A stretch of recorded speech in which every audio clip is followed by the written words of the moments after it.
আমি নজমুল হক নান্নু আপনাদের স্বাগত জানাচ্ছি। আমাদের আজকের এই আলোচনা অনুষ্ঠানের বিষয়বস্তু নির্ধারিত হয়েছে, তা হচ্ছে আইন শৃঙ্খলা পরিস্থিতি এবং মূল্যবৃদ্ধি। মূল্যবৃদ্ধি, আইন শৃঙ্খলা পরিস্থিতি, এই বিষয়টি আমাদের জন্য অত্যন্ত গুরুত্বপূর্ণ। আমাদের এই আলোচনা অনুষ্ঠানটি সরাসরি সম্প্রচারিত হচ্ছে। তাছাড়া ফেসবুক এবং ইউটিউবেও আপনারা এই আলোচনা অনুষ্ঠানটি সরাসরি দেখতে পাবেন।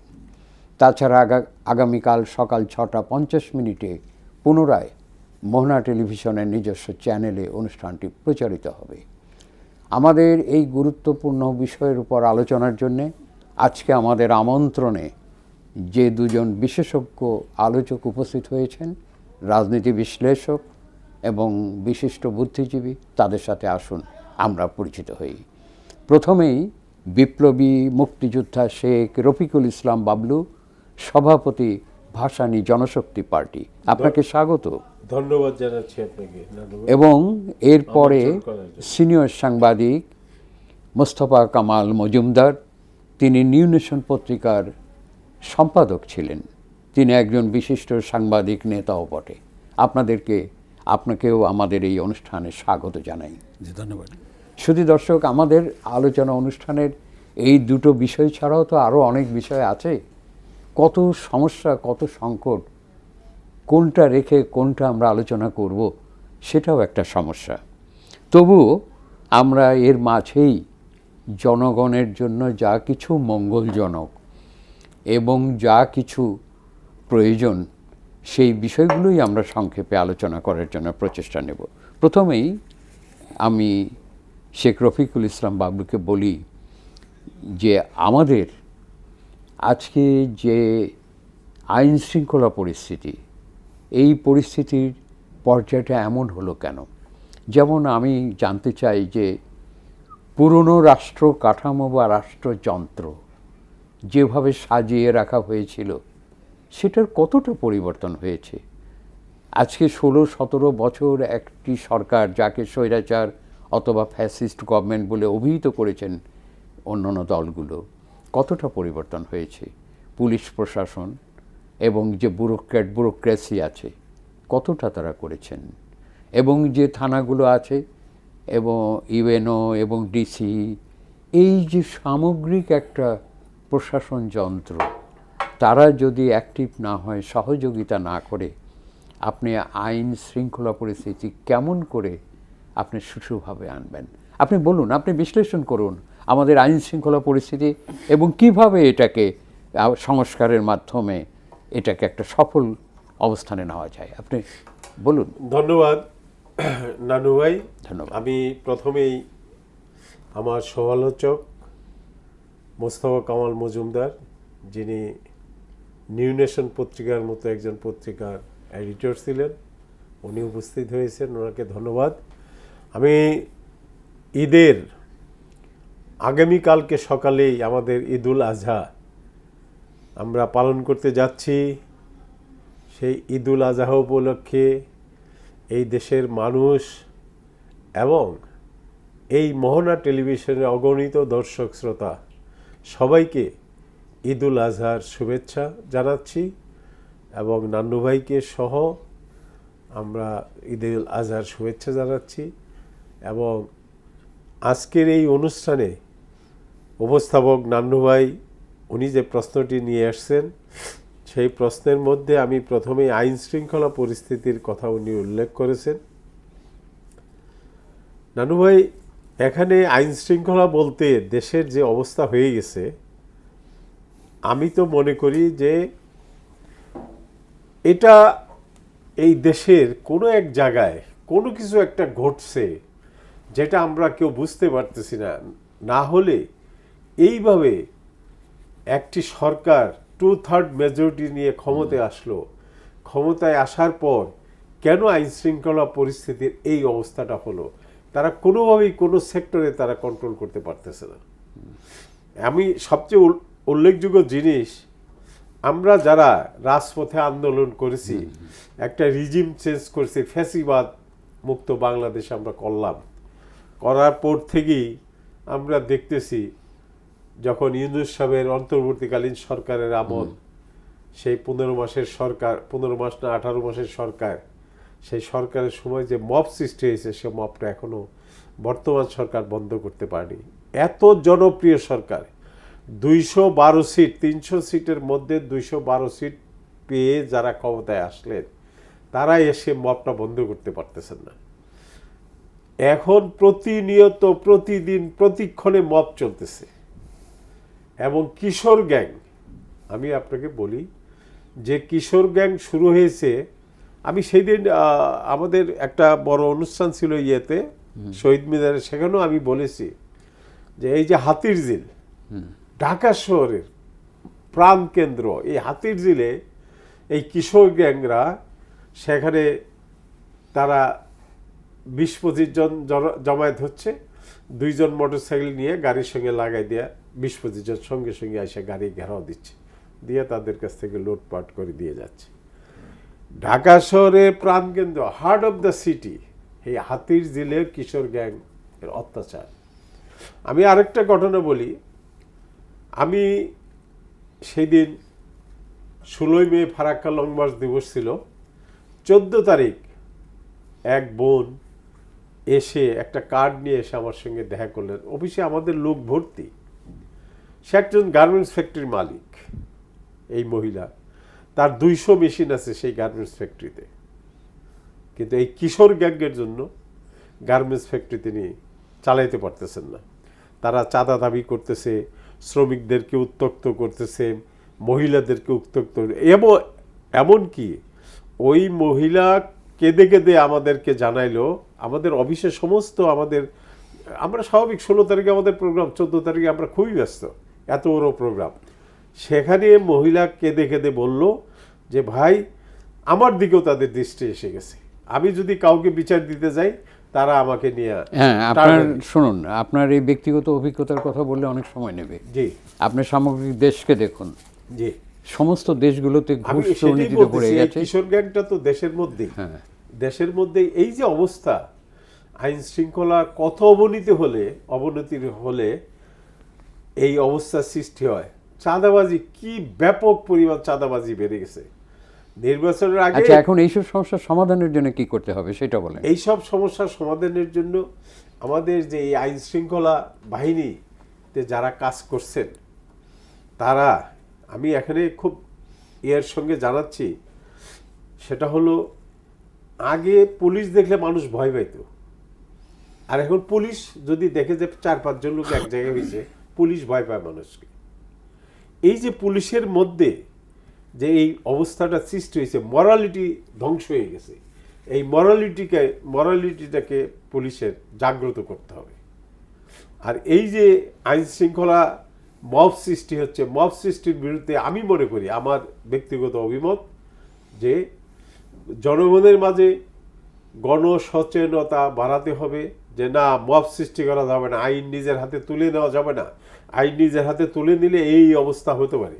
মানুষের মাঝে রেডিও, টেলিভিশনে এসব ফোকাস করতে হবে। এবং পুলিশের মনোবলকে ফিরিয়ে আনার জন্য পুলিশের সঙ্গে বিডিআরকে সঙ্গে রাখতে হবে। বিডিআরকে তো আমরা ব্যবহার করতে পারি, সেখানে সমস্যাটা কোথায়? কিন্তু আজকে এই সব কারণে আইন শৃঙ্খলার যে অবনতি হয়েছে, এই অবনতিতে পুলিশের মনোভাবটা কিভাবে ফিরিয়ে আনা যায়? পুলিশটা আপনি নিজে জানেন যে আগের যে সরকার ছিল 10 লাখ, 15 লাখ, 20 লাখ টাকা নিয়ে পুলিশদের চাকরি দিয়েছে। সেই সমস্ত পুলিশরা তাদের পারপাস সার্ভ করেছে সেই সরকারকে। এখন সেই সরকার আর এখন নেই। তাহলে এখন সেই পুলিশকে আপনার আস্থায় নিতে হলে কেউ তো পুলিশের উপর বিশ্বাস স্থাপন করতে পারছে না, আবার পুলিশও সেখানে বিশ্বাস স্থাপন করতে পারছে না। আর জনগণ আগে পুলিশকে দেখলে ভয় পেত, সে পুলিশের প্রতি মানুষের ঘৃণা সৃষ্টি হয়েছে, দূরত্ব সৃষ্টি হয়েছে। এই দূরত্ব এবং ব্যবধানকে কিভাবে ঘুচিয়ে জনগণ এবং পুলিশকে সহায়ক শক্তি, বন্ধুত্ব এবং সরকারের নৈতিকতা বৃদ্ধির জন্য যে উদ্যোগগুলো, সেগুলো খুব, আপনি কি সেগুলো দেখছেন? সরকার কি সেই ধরনের কোনো উদ্যোগ গ্রহণ করেছে? এবং সেটা নেওয়া উচিত কি না আপনি কি মনে করেন যে এমন কোনো উদ্যোগ কি নেওয়া উচিত যাতে করে পুলিশ তার দায়িত্ব আইনগতভাবে তার দায়িত্ব পালন করবে এবং যেখানে কঠোর হওয়ার দরকার কঠোর হতে হবে, আর যেখানে অন্যায় করা উচিত নয় পুলিশের, মানে শক্তিকে অপপ্রয়োগ করা উচিত না, সেই শিক্ষাটুকু পুলিশকে দেওয়ার জন্য তাকে প্রস্তুতি নিতে হবে। সেই উদ্যোগটা কি সেটাই হচ্ছে বলার বিষয়। আমি আপনার কাছে পরে আসবো। এখন মুস্তাফা কামাল মজুমদার, যিনি একজন অভিজ্ঞ সাংবাদিক, একজন জার্নালিস্ট, আপনি আমি এটা শেষ করার উত্তরটা দিয়ে দিই। আপনি তাহলে আজকে আপনি বলুন যে আমাদের যে আইন শৃঙ্খলা পরিস্থিতি, এই নতুন সরকার, যেটা শেখ রফিকুল ইসলাম বাবলু বলেছেন যে বিপুল ভোটের মাধ্যমে 2/3 মেজরিটি নিয়ে যারা পার্লামেন্ট গঠন করেছেন, এমন একটি জনপ্রিয় সরকার যারা একটি মন্ত্রিসভা বা মন্ত্রী পরিষদ গঠন করেছেন এবং তারেক রহমানের নেতৃত্বে, যিনি অনেক পজিটিভ কাজের উদ্যোগ গ্রহণ করেছেন জনগণের মাঝখানে, এবং তিনি কিন্তু অনেকটা না বেশ উদার। এমন কোনো কটু বাক্য বা এমন কোনো শব্দ এখন পর্যন্ত বিরোধী দলের প্রতি ছুঁড়ে দেননি। যারা তাকে অত্যাচার করেছেন, একেবারে অশ্রাব্য ভাষায় সাবেক প্রধানমন্ত্রী গালি দিয়েছেন, যেটা মুখে উচ্চারিত করা যায় না, উচ্চারণ করা যায় না, পরিবারের মধ্যেও নয়, বাইরেও নয়, উনি বাইরে করেছেন জনসম্মুখে। সেখানে কিন্তু তার মধ্যে দিয়ে কোনো কিছু নয়, উনি কারো প্রতি কোনো আক্রমণাত্মক ভাষা ব্যবহার করেননি। এত কিছু যদি হয়ে থাকে, তাহলে এই আইন শৃঙ্খলা পরিস্থিতি কেন আজকে সুষ্ঠুভাবে আসছে না? কেন আজকে যেটা শেখ রফিকুল ইসলাম বাবলু বলেছে, কিশোর গ্যাং অথবা বিভিন্ন যে হাইজ্যাক হচ্ছে, ঘুষ, দুর্নীতি, চাঁদাবাজি হচ্ছে ব্যাপকভাবে। তা আমার প্রশ্ন হলো যে তাহলে কি এর পেছনে কি কোনো রহস্য আছে? এর পেছনে কি কোনো ষড়যন্ত্র আছে? এর পেছনে কি কোনো এমন কোনো ইন্ধন দাতা আছে, দেশি অথবা বিদেশি কোনো চক্রান্ত, যারা এখন থেকেই স্বপ্ন দেখে যে কেমন করে এই সরকারকে উল্টিয়ে দেওয়া যায়, জনগণের রায়কে কেমন করে সেখান থেকে জনগণের রায়কে অস্বীকার করে এমন কোনো অবস্থা সৃষ্টি করা যে একটা নৈরাজ্যিক পরিস্থিতি সৃষ্টি হয়? আপনি বিশ্লেষণ করুন। থ্যাংক ইউ নানু ভাই, আপনি সুন্দরভাবে বলেছেন বিষয়গুলো। আসলে গত কিছুদিন ধরে জি, আইন শৃঙ্খলা পরিস্থিতি উদ্বেগজনক, সবার দৃষ্টিতে আসছে। তবে আমরা বিশেষ করে শিশুদের ধর্ষণ এবং জি, জি, জি, হত্যা, খুব সাংঘাতিক একটা এই ব্যাপার। জিনিসগুলো বেশ সামনে চলে এসছে এবং মানুষের মধ্যে ক্ষোভের সৃষ্টি করেছে। সরকার পদক্ষেপও নিয়েছেন খুব দ্রুত। এই যে রামিসা, তাকে হত্যা করা হলো রেপ করে, তার বিরুদ্ধে কিন্তু চার্জশিট দেওয়া হয়েছে এবং দ্রুত বিচার আইনে তার বিচার হবে। আমরা এটার ব্যাপারে জি, আশাবাদী যে বিচার হবে। তো আমরা যদি ক্রাইম রেটটা ফলো করি, তাহলে দেখা যাবে যে গত বছর প্রথম 4 মাসে এরকম শিশু নির্যাতন বা শিশু হত্যার যে ঘটনা ঘটেছে, তার চেয়ে কিছু বেশি এই 4 মাসে ঘটেছে। হ্যাঁ, ঠিক। কিন্তু একদম দ্বিগুণ হয়ে গেছে বা 1.5 গুণ হয়ে গেছে তা নয়। কিন্তু গত বছর যেখানে 118টা কেস ছিল, এই বছর হয়তো 120টা, এই ধরনের জি, জি। আপনার। তবে মারাত্মক ঘটনা একটু বেশি ঘটছে। এর মধ্যে এর মধ্যে শিশু নির্যাতন এবং হত্যা, এটা আইন ও সালিশ কেন্দ্রের স্ট্যাটিস্টিক যদি দেখা হয়, জি, শিশুরা বোধহয় বাংলাদেশের সবচেয়ে নিরীহ এবং অ্যাটাকের শিকার। জি, জি, জি, প্রত্যেক বছরই আপনার হিউম্যান রাইটসের যে রিপোর্টগুলো চলে আসে, বিশেষ করে আইন ও সালিশ কেন্দ্রের রিপোর্টে যা আসে, শিশুরাই বেশিরভাগ ভিকটিম, তারপর হলো মহিলারা, তারপর অন্যান্যরা। তো শিশুদের উপর যে কি অত্যাচার যাচ্ছে, ভালো হয়েছে যে এটা নতুন করে মানুষের নজরে চলে আমার আসছে। প্রশ্ন হলো যে এই যে শিশুদের উপর যে এই বর্বরচিত যে অত্যাচার, যেটা মানে হৃদয়কে বিদীর্ণ করে, এটা কেন হচ্ছে? এটা কি মনোবিজ্ঞানীদের কোনো ব্যাখ্যা বিশ্লেষণ আছে? মানবিক- এটা কি সমাজ থেকে উদ্ভূত যে পরিস্থিতি, সেই পরিস্থিতি এটার জন্য দায়ী? জি, জি। আপনি বিশ্লেষণ করুন। জি জি, মনোবিজ্ঞানীরা যেটা বলছে সেটা হলো কালচার অফ ইমপিউনিটি। জি আপনার অনেক দিন ধরে এগুলির কঠোর বিচার না হওয়া, জি আপনার সমাজের মধ্যে যারা অন্যায় করে তাদেরকে শৃঙ্খলিত না করা, তাদের যথাসময়ে গ্রেপ্তার না করা, জি। এইসব কারণে এগুলি হয়। আমার মনে হয় আরেকটি জিনিস আপনি নিশ্চয়ই স্বীকার করবেন, যে বিচারের এই যে দীর্ঘ সময়ের প্রয়োজন হয়। একটি ঘটনা যখন আড়াল হয়ে যায়, বছরের পর বছর পড়ে থাকে। অর্থাৎ একটা কথা আছে আইনের ভাষায়, justice delayed, justice Justice denied. Denied. আপনাকে আমি একটি প্রসঙ্গ আপনাদের দুজনকেই বলি। আপনাদের মনে আছে যে মেজর সিনহাকে চিটংয়ে যেভাবে নিষ্ঠুরভাবে হত্যা করা হত্যা হয়েছিল? করা।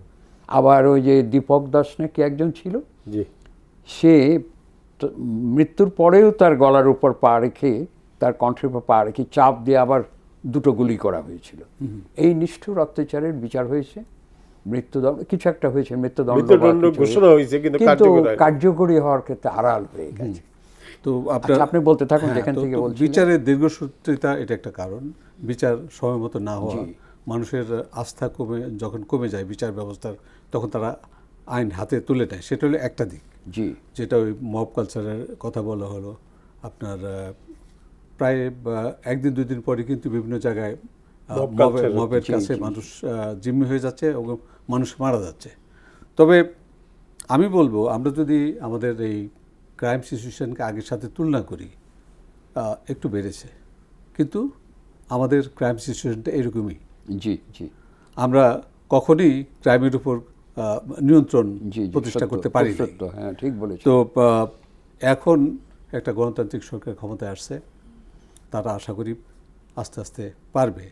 যে জিনিসটা মানুষের দৃষ্টিতে পড়ে সেটা হলো, সমাজের মধ্যে যদি একজন অন্যের বিরুদ্ধে অভিযোগ করতে থাকে, রাস্তায় নামে, তারপরে হুঙ্কার দেয় যে আপনি পারছেন না, আপনাকে আমরা ক্ষমতাচ্যুত করব বা ইত্যাদি ইত্যাদি, এগুলি কিন্তু আবার এই অপরাধের মাত্রা বাড়িয়ে দেয়।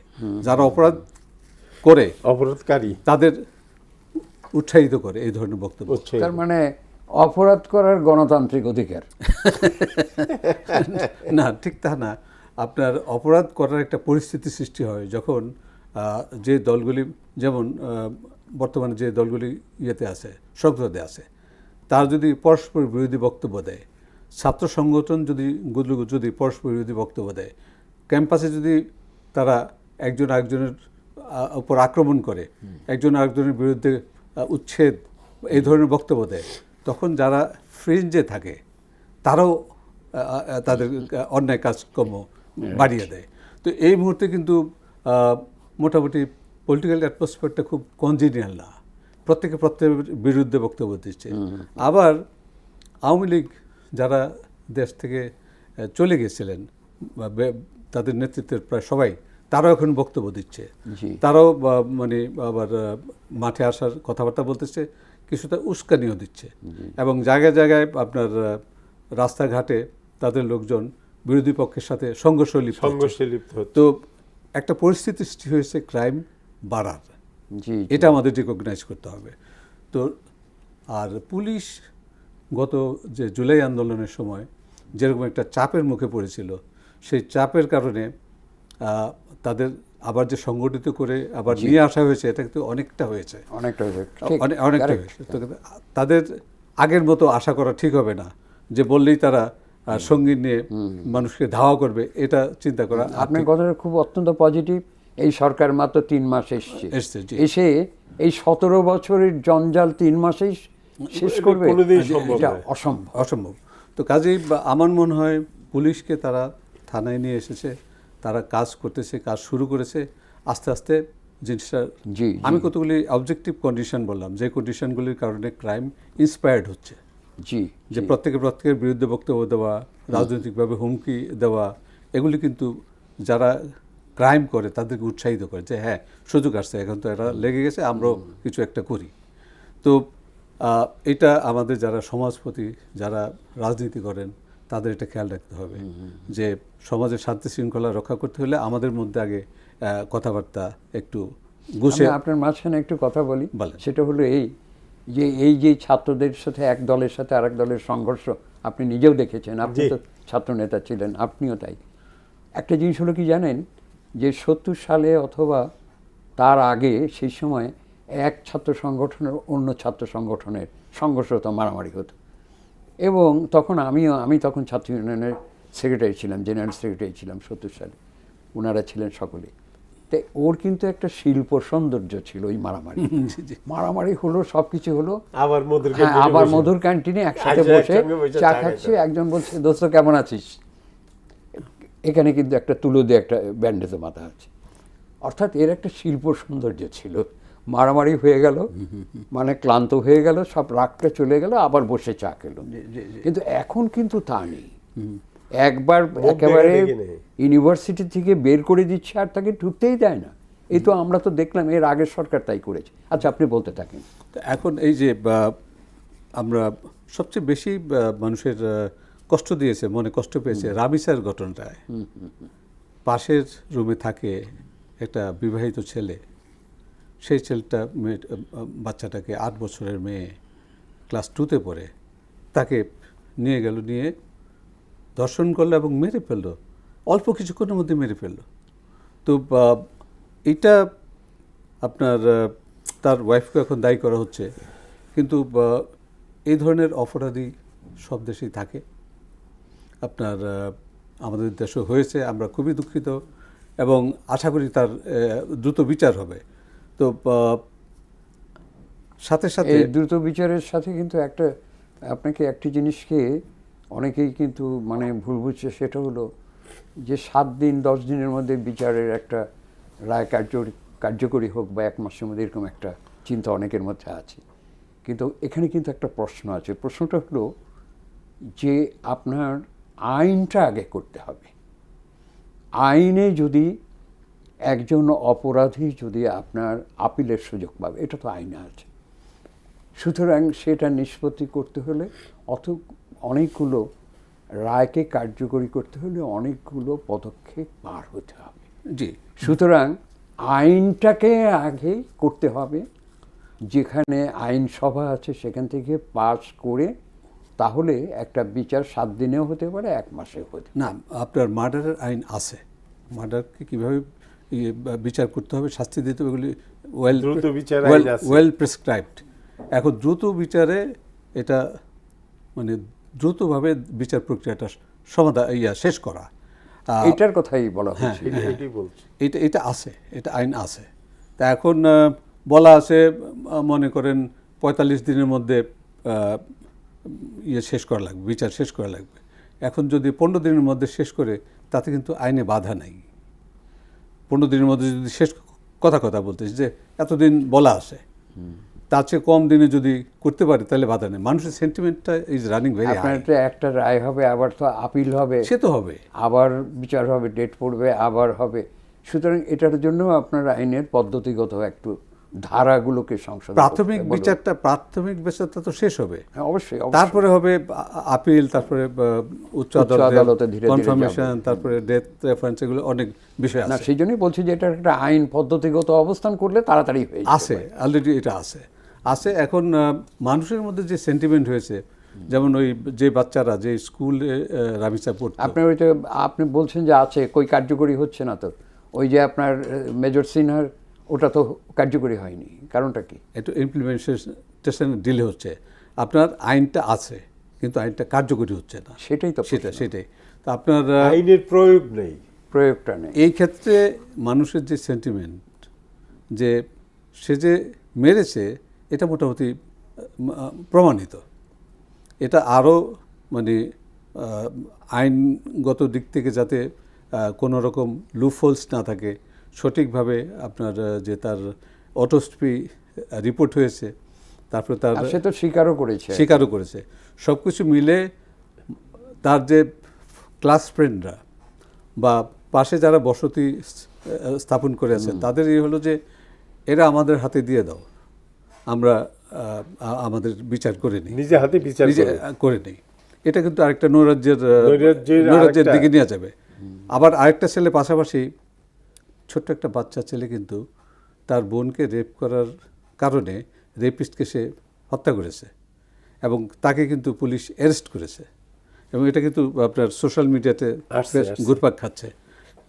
তো এরকম ঘটনা হচ্ছে। তো আমরা এটা চাই না, কিন্তু আমরা আশা করব যে এবং আপনার শুধু আইন শৃঙ্খলা পরিস্থিতি শুধু এই একটি ঘটনাই নয়, আরো অজস্র ঘটনা আছে, তাই না? গোটা বাংলাদেশ ব্যাপী নিয়েই তো আমাদের দেশ, বাংলাদেশকে নিয়ে। সুতরাং 1000-এর বেশি কেস হ্যাঁ, এই যে বলছেন আপনার এই গত 4 মাসে রেজিস্টার্ড হয়েছে মার্ডার কেস আপনার।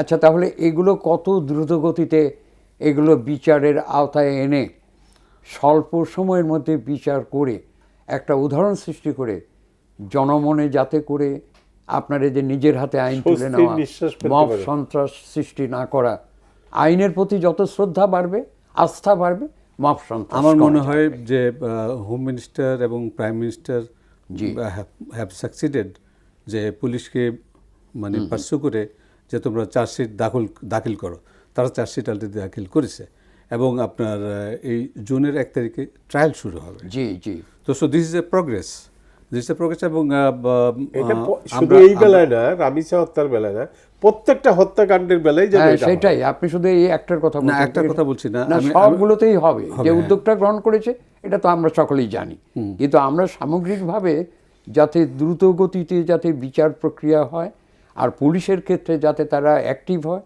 যাতে দূরত্ব, জনগণের সাথে দূরত্ব না থাকে, সে উদ্যোগ নেওয়া উচিত। আপনাকে ধন্যবাদ। আমি শেখ রফিকুল ইসলাম বাবলুকে আমি প্রশ্ন করতে চাই যে দেখুন, আইন শৃঙ্খলা পরিস্থিতির যে অবনতি হয়েছে এটা স্বীকার্য।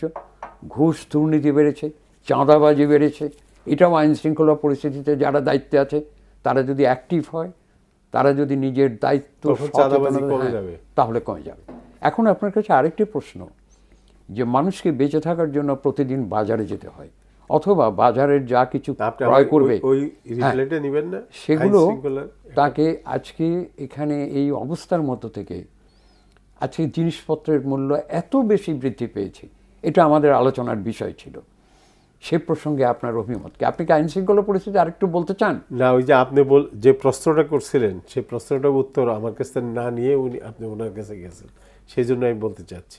আপনার অনেক সময় দেওয়া হয়েছিল, আপনি ব্যক্তিগত অভিজ্ঞতার কথা বলতে যেয়ে আপনার সময়টা হারিয়েছেন। বলেন। ব্যক্তিগত মানে এটা সামাজিক সমস্যাগুলো আচ্ছা, ঠিক এর আছে, মধ্যে আচ্ছা এসেছে। বলেন, এখন বলেন। না, আপনি বললে আমি এটাই বলবো। আপনি না, আপনি যেটা বলতে চাচ্ছেন আইন শৃঙ্খলাটা বলেন। আইন শৃঙ্খলা, এই যে আইন শৃঙ্খলার যে এই অবনতি, যেমন দেখেন কালকে তার সন্তানের সামনে মাকে র্যাপ করে হত্যা করলো। রামিজা হত্যার যেভাবে উদ্যোগ নিয়ে এই 1 তারিখ থেকে ট্রায়াল শুরু হবে এবং প্রাইম মিনিস্টার কমিটমেন্ট করছে জনগণের কাছে যে 1 মাসের মধ্যে বিচার কাজ সমাধা হবে এবং সেটা কার্যকরী করা হবে। এইরকম যদি প্রত্যেকটা বেলায় মন্ত্রী মহোদয়ের পক্ষ থেকে, সরকারি আইন শৃঙ্খলা বাহিনীর পক্ষ থেকে যদি আশ্বস্ত করা হয় যে হ্যাঁ এটা এতদিনের মধ্যে হবে, এতদিনের মধ্যে হবে, এবং কোর্টেও যেন কোনো দীর্ঘসূত্রিতার কোনো সুযোগ সৃষ্টি না হয়, সেটাও আমাদেরকে খেয়াল রাখতে হবে। যেগুলা র্যাপ করে মার্ডার করা হচ্ছে, র্যাপ করতেছে সন্তানের সামনে, রেপ রেপ রেপ করেছে, ধর্ষণ, হ্যাঁ, রেপ করে যাদেরকে রেপ করে হত্যা করা হচ্ছে তাদের বেলায় আলাদা আইন, যে আইন যদি করা লাগে নতুন করে আইন করা হোক। আপনার 3 মাসের মধ্যে বিচারের যে এটা ছিল দ্রুত বিচার আইন, সেইটার চাইতে এই যে র্যাপ কেসগুলো আপনার মিনিমাম 1 মাসের মধ্যে বিচার শেষ করে যদি আমরা করে ফেলতে পারি সমাধান, বিচার কার্যকরী হয়ে যায়, তো এটা বন্ধ হয়ে যাবে, অটোমেটিক বন্ধ হয়ে যাবে। এটা করতে হবে।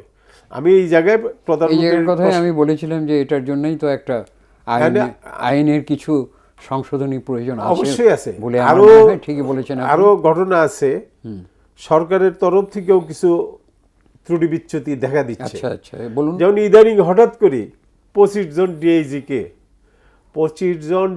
কে কি জন্য তাদেরকে করা হলো, বাধ্যতামূলক অবসর দেওয়া হলো, যে তারা শেখ হাসিনার আমলে তারা রিক্রুটেড, শেখ হাসিনার আমলে এই 26 জন ডিআইজি রিক্রুট হয়েছে, সবাই কি শেখ হাসিনার লোক? ওই ফ্যাসিস্টের লোক, এখানে নিরীহ যারা ফার্স্ট ক্লাস ফার্স্ট হয়েছে, ঢাকা বিশ্ববিদ্যালয়তে ফার্স্ট ক্লাস ফার্স্ট হয়েছে, তারা এখানে চান্স পেয়েছে। তাদের অপরাধটা কোথায়? বাধ্যতামূলক অবসর দিয়ে এই যে আইন শৃঙ্খলা আইন পুলিশের মধ্যে যারা আইন শৃঙ্খলা রক্ষায় নিয়োজিত, তাদের মধ্যে এই যে একটা দূরত্ব সৃষ্টি হয়েছে, কার কখন চাকরি জলে আতঙ্কে আপনি আছে। যে বললেন যে 25 জন একে ডিআইজি এটা এট এ টাইম, আপনি, হ্যাঁ, কিন্তু এটার অভ্যন্তরীণ বিষয়গুলো কি আপনি জানেন? আমি জানি, আমি জানি না, আপনি কি আমি জানেন? জানি, আমি জানি। ও, তো তাহলে এদের প্রতি যদি কোনো রকম কেমন হয়েছে এটা আমরা বলতে পারবো না, এটা প্রশ্ন। হয়তো দুই একজন থাকতে পারে। তখনকার বিসিএস তো সবেমাত্র বিএনপি থেকে আওয়ামী লীগ গভর্নমেন্ট এসছে, আসার পরে এই যে আপনার তারা বিসিএস পরীক্ষা দিয়েছে, তারা প্রপারলি কোয়ালিফাই করেছে, চাকরি হয়েছে, এবং তারাও, আমি জানি, আমি নিজে বলতে পারি, সেখানে আমার ছোট ভাই পুলিশের ডিআইজি ছিলেন, তার বাবা বিএনপি করতেন, এবং এলাকায় খবর নিয়ে দেখতে পারে, কোনো কথা নাই বার্তা নাই, তাকে অবসর দিয়ে দিল 26 জনের সঙ্গে। কি জন্য অপরাধ? ওই আওয়ামী লীগের সময় তারা রিক্রুট হয়েছে। আওয়ামী লীগের সময় কি রিক্রুট হলে এটা হয়ে যায়? এইভাবে আইন শৃঙ্খলা বাহিনীর মধ্যে অনেক দূরত্ব সৃষ্টি হয়েছে, যার জন্য দিনের পর দিন এগুলা হচ্ছে। আচ্ছা, আর এই প্রসঙ্গে আর কিছু বলবেন? এটা হওয়া উচিত না, আপনি বলতে চান? আমি মনে করি এইসব হওয়া উচিত না। হ্যাঁ, যদি কাউকে অবসর দিতে হয়, তার সম্পর্কে এলাকায় গিয়ে গোয়েন্দা তথ্য নিয়ে, সমস্ত তথ্য উপাত্ত নিয়ে যদি দেখা যায় যে হ্যাঁ সে সরকারের পক্ষের লোক, বিপক্ষের লোক, তাহলে তাকে বাদ দিতে পারে, কোনো অসুবিধা নেই। দেখেন, এই সরকারের বিপক্ষে পক্ষ নয়, হ্যাঁ, কথাটা হলো কি যে আপনার প্রশাসনের মধ্যে সব কিছুরই একটা প্রশাসনিক আইন আছে, তাই না? হ্যাঁ, এবং এই আইনের মধ্যে দিয়ে যদি দেখা যায় যে কোন দলের লোক, এটা তো বড় কথা নয়। কথাটা আমার হচ্ছে কোনো যে দলীয় বিবেচনা আইনের কেন মধ্যে, আসবে, হ্যাঁ, সেটা আসা উচিত আইনের না। মধ্যে যেটা, কিন্তু হঠাৎ করে এই 26 কিন্তু জন, আগের শোনেন, সরকার কিন্তু দলীয় ভিত্তিতেই রিক্রুট করেছিল। সেটা করেছে পরে 17 বছর যখন তারা করে, এটা 17 বছরের আগের ঘটনা। প্রথমবার যখন আওয়ামী লীগ ক্ষমতা আসে, তখন তারা এটা, কিন্তু এই 26 জন পুলিশ অফিসার সৃষ্টি করতে এই দেশের মানুষের ট্যাক্সের কি পরিমাণ টাকা খরচ করে এদেরকে বানানো হয়েছে, সেই এএসপি থেকে শুরু করে তারা ডিআইজি, এডিশনাল আইজি পর্যন্ত হয়েছে। এদেরকে কিন্তু এইসব পুলিশ অফিসারের সৃষ্টি করতে টাকার খরচ হয় অনেক অনেক অনেক, কিন্তু অনেক পুলিশ অফিসার এমন ভূমিকা পালন করেছেন যাদের আপনার সম্পত্তির পরিমাণ 3000 কোটি টাকা। তা কি আপনি জানেন? সেটা হতে এটা পারে, অনেক আছে, কিন্তু এবং তারা শত হয়তো অফিসারও আছে, তারা হয়তো ভাই, এখানে আছে, আপনি বলুন। তাছাড়া এর মধ্যে শত অফিসারও আছে। জুরিসডিকশন হলো গভর্নমেন্টের। জি, this is an area of the গভর্নমেন্টের জুরিসডিকশন। আমরা তো গভর্নমেন্টকে ডিকটেট করতে পারবো না, আমরা দু একটা কথা বলতে পারবো। ইয়েস, না, তো গভর্নমেন্টকে আপনার- ডিকটেট করার কথা আমি না, বলতেছি না। না, না, না, না, আমি বলছি কি এটা হলো গভর্নমেন্টের ডিসিশন। হ্যাঁ হ্যাঁ, গভর্নমেন্ট ইস্যু। তো এখন আমরা বলবো যে যাতে পুলিশ বাহিনীকে যথার্থভাবে মোটিভেট করে আইন শৃঙ্খলা রক্ষার কাজে জি। নিয়োজিত করা যায়, সেটা করা উচিত। সেটা করার উচিত। যেখানে আমরা দেখতেছি, শুনেন, এখানে মুস্তাফা কামাল ভাই, আমি আপনাকে বলতেছি, যেখানে পুলিশের মোরালিটি আমরা ফিরিয়ে আনতে পারতেছি না, এই সময় রাষ্ট্রীয় পৃষ্ঠপোষকতায় 26 জন ডিআইজিকে আমরা সৃষ্টি করলাম, করার পরে হঠাৎ করে এক রাতে এক নোটিশে চাকরি চলে গেল। এটা এতে কি পুলিশের মনোবল বাড়বে না কমবে? এটা এই প্রশ্নের সম্পর্কে, উত্তর দেন। এই প্রসঙ্গে আপনি বলুন। এটা হলো একটা ইনসিডেন্ট একটা এইগুলা এইসব না, না, হবে, কথা শোনেন, কথা আমার বলে কথা বলে ব্যক্তিগত চলবে না। আচ্ছা, প্রতিহিংসা চরিতার্থ করব, দলীয় আচ্ছা, আপনি স্বার্থ চরিতার্থ আচ্ছা, করতে ঠিক আছে, যাবে। আপনার কথাটাকে আপনি বলুন এই প্রসঙ্গে। অ্যাডমিনিস্ট্রেশন কিভাবে চলবে, কিভাবে ডিসিপ্লিন আসবে, এটা গভর্নমেন্টের এখতিয়ার। এখন আমরা কোনো পদক্ষেপের ভালো মন্দ বলতে পারি, কিন্তু আলটিমেটলি রেসপন্সিবিলিটি হলো গভর্নমেন্টের। এটা তো আমরা আলোচনাই করব, হ্যাঁ, আলোচনার সেই- বাইরে আমাদের কি তো- কোনো রেমেডি তো আছে? সেই জন্য আমি মনে করি যে গভর্নমেন্ট তড়িৎ পদক্ষেপ নেওয়ার চেষ্টা করতেছেন এবং অলরেডি কিছু অ্যাকশনও ভুল পথে যাচ্ছে। নিয়েছেন, অ্যাকশন আরও নেবেন। মাত্র তো 3 মাস পার হলো, তো যথেষ্ট সময় এখনও পার হয় নাই জাজ করার জন্য। আর আপনি সঠিকভাবে বলেছেন যে গত 15 বা 20 বছরে যে রিক্রুটমেন্ট হয়েছে, রিক্রুটমেন্ট তো হয় নাই, ফার্স্ট সেকেন্ড তো হয় নাই, আপনার লিস্ট দিয়ে দিছে, এরা পাস, এটা 2008-এর পরে হইতে পারে। এরা পাস। তো এগুলি তো হয়েছে, তো এখন গভর্নমেন্ট তো তার অ্যাডমিনিস্ট্রেশন চালাইতে হবে, তো it has to find obedient people এবং রেসপন্সিবল পিপল, তারা কনফিডেন্স রাখতে পারে এরকম লোক তার পেতে হবে, সেটা বুঝতে হবে। এবং they are elected government, they have the power to take this decision. তো আর আপনি দ্রব্যমূল্যের কথা বলছিলেন, দ্রব্যমূল্য আজকে এই প্রসঙ্গটা আমি আলোচনা সময় নেই আমাদের, আপনারা তো বলতেছি, বলেন। দ্রব্যমূল্য আলোচনা কিন্তু এমন একটা পর্যায়ে গিয়েছে যে সেটা অকল্পনীয়, কল্পনাই করা যায় না। তো এটার একটা অবস্থান তো আমাদের প্রয়োজন ছিল আর কি, তাই না? আমি বলি, দ্রব্যমূল্য কিভাবে যে আপনার হয়েছে, গত 7 দিন যাবত, 7 দিন আগের পরিস্থিতি, যেমন 7 দিন আগে কাঁচা পেঁপে ছিল 120 টাকা কেজি। আমি আপনাকে বলতেছি, আমি নিজে বাজার করি, তো মানে 100 টাকার নিচে কোনো ছিল না, তরি তরকারি ছিল না। কিন্তু গত 7 দিন যাবত সামান্য, সেটা পার্সেন্টেজে ধরেন 10%, ম্যাক্সিমাম 12%, 15% হবে না। তাহলে কিভাবে এটাকে দ্রব্যমূল্যকে নিয়ন্ত্রণে আনা যায়? এইটার কারণটা হলো, এখানে প্রধান কাজটা হলো, প্রধান যে জিনিসটা এখানে আমাদের নিয়ন্ত্রণ করতে হবে, চাঁদাবাজি বন্ধ করতে হবে। এই চাঁদাবাজির কারণে তারপরে আপনার সিন্ডিকেটকে ভাঙতে হবে, সিন্ডিকেট ভাঙতে হবে। ট্রান্সপোর্টের পরিবহন ভাড়া বেড়ে গেছে, এটা একটা কারণ। তেলের মূল্য বৃদ্ধি পাইছে, গ্যাসের মূল্য মধ্যস্বত্বভোগী যেটা থাকে, তারপরে ফরিয়াদের কাছ থেকে কি করে সেটা যে ওইটাই ফরিয়া বলে আর কি, মধ্যস্বত্বভোগীদের ফরিয়া বলা। ফরিয়াদের কারসাজি আছে, ফরিয়াররা সিন্ডিকেট করে দাম বাড়াচ্ছে, এটাকে সরকার মনোযোগ দিতে হবে। আচ্ছা, আপনি এই প্রসঙ্গে আপনি আরেকটা কৃষকরা কিছু দাবি করেছে, কৃষকদের এই বাজেট উপলক্ষে তাদের বিভিন্ন সংগঠন বিভিন্ন প্রোগ্রাম করেছে। তারা যেটা বলেছে যে তাদের বিক্রির জন্য সুযোগ করে দিতে হবে, যাতে তারা মধ্যস্বত্বভোগীদের ইয়ে থেকে একটু বাঁচতে পারে। আর প্রত্যেকটা উপজেলায় তাদের জন্য বিক্রয় কেন্দ্র স্থাপনের কথা তারা বলেছে। আর সরকারকে বলেছে তাদের যে উৎপাদিত যে দ্রব্য সরকার যেন কিনে নিয়ে এনে মানুষের কাছে নিয়ে যায়। আর থার্ড, প্রত্যেক উপজেলাতে যেগুলি পেরিশেবল কমোডিটিস, যেগুলি রাখা যায় না, পচে যায়, সেগুলির জন্য কোল্ড স্টোরেজ করার জন্য, যে তারা যাতে তাদের সময় মতো সুবিধা মতো বিক্রি করতে পারে। তাহলে আপনার ওই ফরিয়ারা সুবিধাটা নিতে পারবে না, মানুষ সরাসরি কিনতে পারবে, তারাও লাভবান হবে, ক্রেতারাও লাভবান হবে।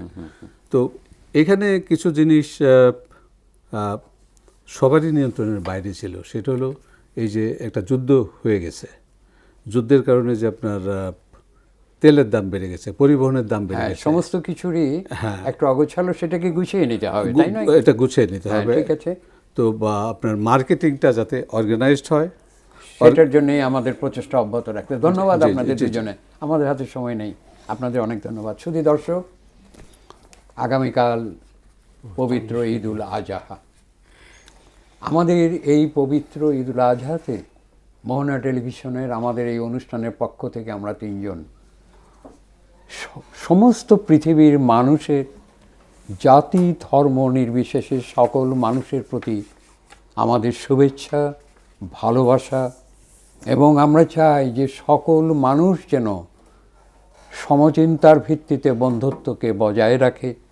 এবং আসুন আমরা আজকে এই বিশ্বকে একটা শান্তির বিশ্ব, একটা শোষণহীন জনগণের বিশ্ব হিসেবে গড়ে তুলি। এই পবিত্র ঈদুল আজহার এই মহামূল্যবান চেতনাকে আমরা শূন্যে তুলে ধরি। আসুন আমরা ঐক্যবদ্ধ হই। ধন্যবাদ সুধী দর্শক, ঈদ মোবারক।